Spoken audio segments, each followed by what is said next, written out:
All right, so welcome. This is the fourth quarter Dash Investment Foundation quarterly report. Thank you for being here, for watching.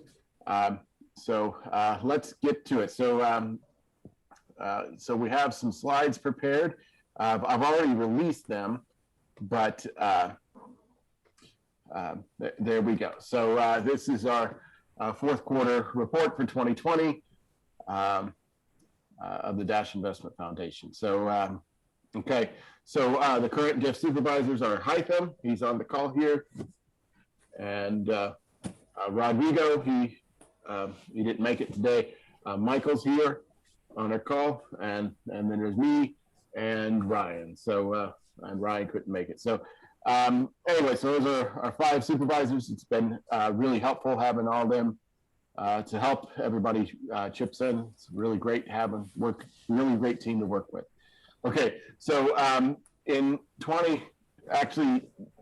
recently, like in January, we approved our mission, but I thought it was important enough to include in this report. So the DIF mission is that the Dash Investment Foundation will invest in an ecosystem of partners on behalf of the Dash DAO to grow Dash's footprint and deliver greater value within the resources available. And I've chatted with some people in the community, and there's been a little talk about what value is, but it's them like basically, you know, if we can hire two people for the same amount of money instead of hiring one, that would be more value. It's not bringing in value. We hope indirectly by providing value that would affect the price, but the mission is not to increase the price of Dash, at least not directly. Here's our vision. So this is how we want to achieve our mission.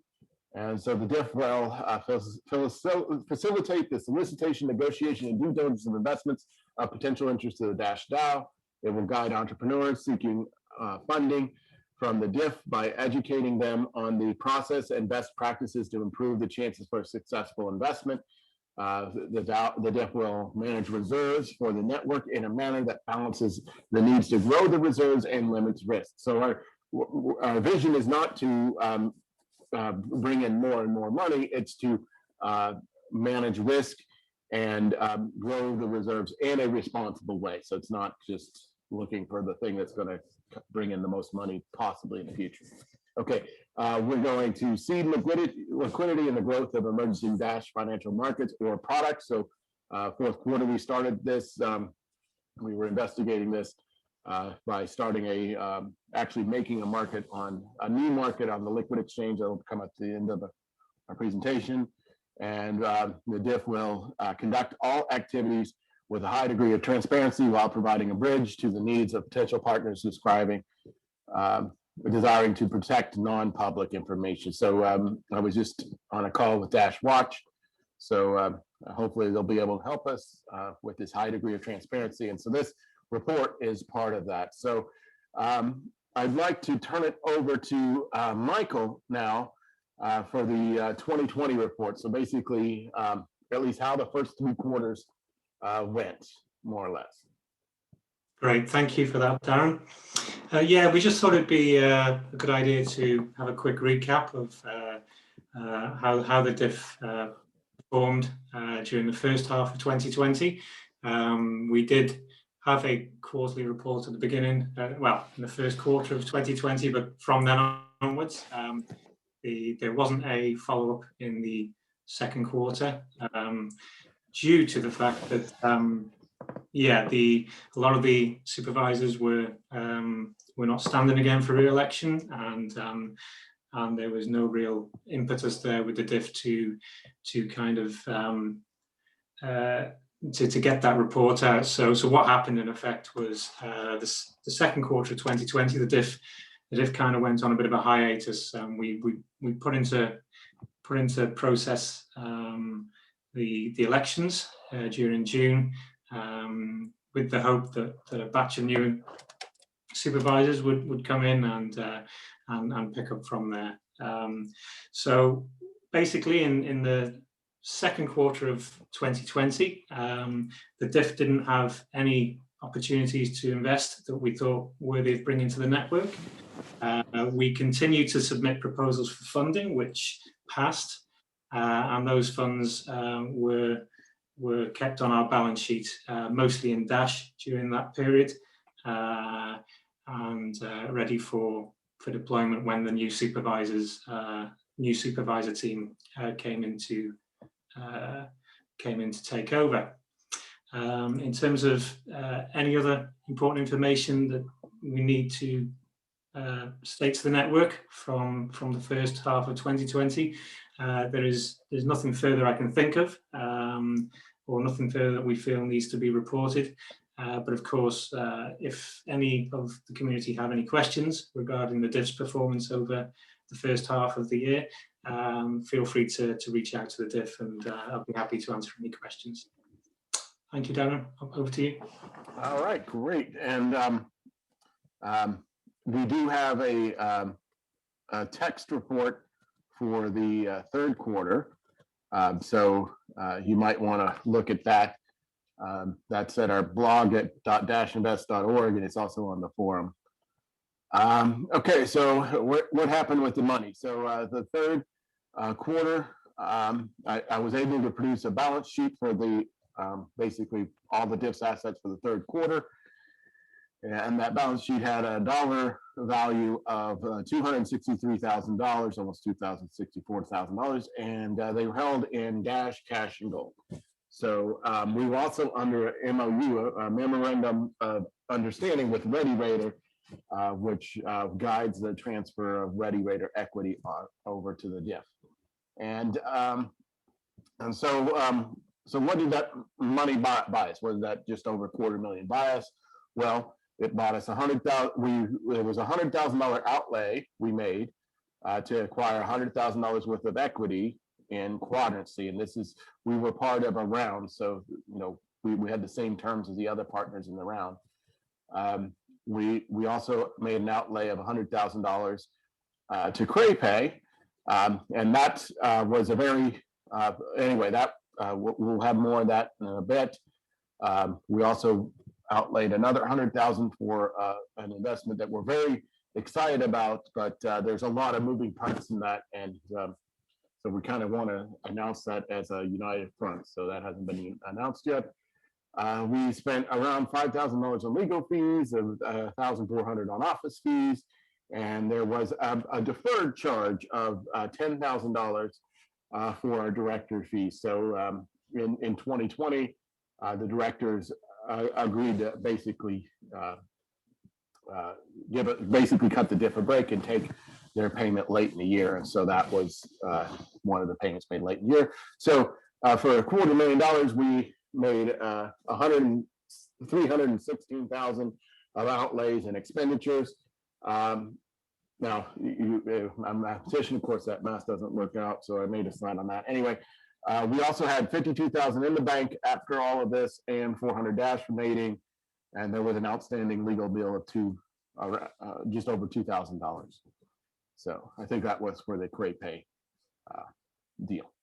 Anyway, that 400 Dash was actually distributed from the DAO, and we actually didn't need to tap into that during the fourth quarter. It was kind of crazy at the end. We didn't know, like, because of the volatility, we didn't know if we would need it or not, but it turned out we didn't. So the price appreciation in Dash made it possible to invest in 3 projects instead of 2, because the fact that it's kind of dumb luck that there was a lot of Dash on our balance sheet. So when the price went up, the DIF went up with it. But it's also, there was also something that happened early in the year.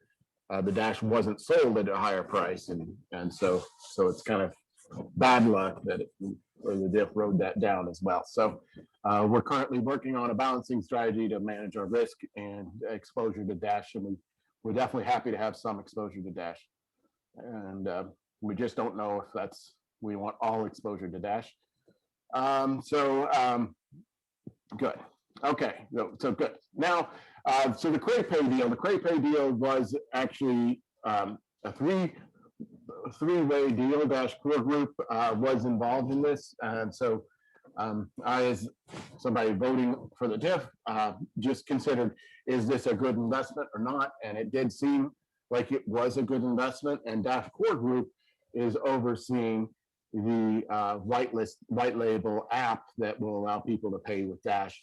And that was done strongly with the idea of supporting the customer and Dash user. So this white label app will be able to save on fees, basically save on credit card processing fees. The Dash processors like cuts the fees in half. And so this three-way deal between Dash Core Group, CravePay, and the customer was made with the customer in mind. So basically there was an effort to try to pass all of those savings, or as much of those savings as possible, on to the customer. So, and then again, we were an equal partner in that round. So some benefits of the CravePay investment included the whitelisted Dash app. So it's 155,000 locations in the US, and actually the number might be a little bit higher. There actually are some merchants that CravePay has agreements with, but they don't put in their regular app because of the credit card fees make it a wash. They don't make a profit on it. So we expect they will be able to include actually more those merchants on the Dash app that they don't have in the regular app. There are some merchants as well that don't allow Dash in the terms of the partnership. So there's a few that we won't have, and a few extras that we will. So processing Dash payments is cheaper than a credit card. So when I first learned about Bitcoin, I thought that this was going to be the Achilles heel of the traditional finance system. The fact that there's almost a 2% charge, if not more, on every transaction. That's really something that the digital payments needs to try to capture that value, return it to the customer, return it to the Dash user. Half of the savings will be passed on to the customer, and we expect within 2 years, all of the savings will be passed on to the customer. Basically, there's an outlay made for this app that CravePay is putting up front, and that's where the DIF investment helps. So the DIF investment, invest 100,000, get 100,000 equity back, but then some of that money is going to make this whitelisted app, and then over time, CravePay expects to recoup their capital outlay to make this app. And after they recoup the whole capital outlay, then we expect the savings passed to the customer to increase. So that's good. Okay, so the CravePay actually had some earned media. This was in Yahoo Finance, and it wasn't a quote in the article. So the article was written by Darren. Excuse me if I butcher your name, but it's Politis, I guess. So you can look at, if you actually just go to Yahoo Finance and do your search for CravePay, this will be the only thing that'll come up. So let's see, with the new partnership, Dash may become the leading cryptocurrency payment in the United States, surpassing Bitcoin. So to get that kind of quote in a financial media source, I think that's a really good thing. All right, so that's CravePay. We did also invest in Quadrancy. Now, Quadrancy is more of a strategic acquisition. It's kind of well positioned in the middle of a lot of key players, specifically exchanges. So, and we also expect it to be more or less a critical part of the FastPass network. So, by the DIF making this investment, it supports the FastPass network. It basically, said we're at the table, we're here, we're pushing forward for you. We are going to create strengthen DIF relationships with exchanges. So, there's already partnerships with exchanges that Quadrancy has. So, by investing in Quadrancy, we kind of are investing in those relationships as well. The investment that the DIF made also included FastPass branding. So, some of the advertisement that Quadrancy will do will advertise the FastPass network. And there's promotions for the Dash community that the DIF is going to have to take, is really in charge of doing that. So stay tuned. There's been a lot on their plate. And I think maybe when platform gets rolled out, there will be a good time to promote Quadrancy, our partner. So great. Great. And then fourth quarter, we also spent some time getting a liquid partnership. So this is a liquid exchange. It's actually out of Japan, like they're incorporated in Japan. So in the late of the fourth quarter, the DIF was securing a non-equity partnership with Liquid. So we didn't invest any money to own part of Liquid, but what we did do is we asked Liquid to make a new US dollar dash pair, and we agreed that the DIF agreed that we would make that market. So basically, we're saying if you build it, then the DIF will put up bids and asks, and so hopefully your customers will go and make trades, and so hopefully Liquid gets the fees, and the Dash users get more utility for their Dash, easier uses of their Dash, especially if they're outside the US, by being able to use this other pair. This is also supporting the FastPass network. This was more or less at the request of the FastPass network. I asked if you could make one market, which one would it be? And we had to open up a new one that would agree with us. And this is also risk appropriate DIF reserve management, at least with our vision, grow reserves in a risk management, risk appropriate way. Well, we're basically only exposed to dollars or Dash during this. So, and it goes back and forth. And if it goes very well, there'll be revenue positive.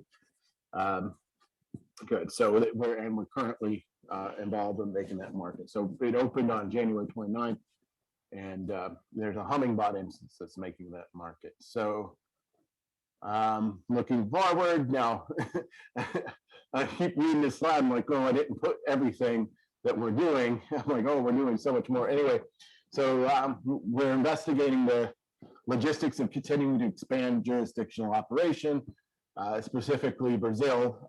Brazil is something that is coming up a lot, especially with Rodrigo on our team.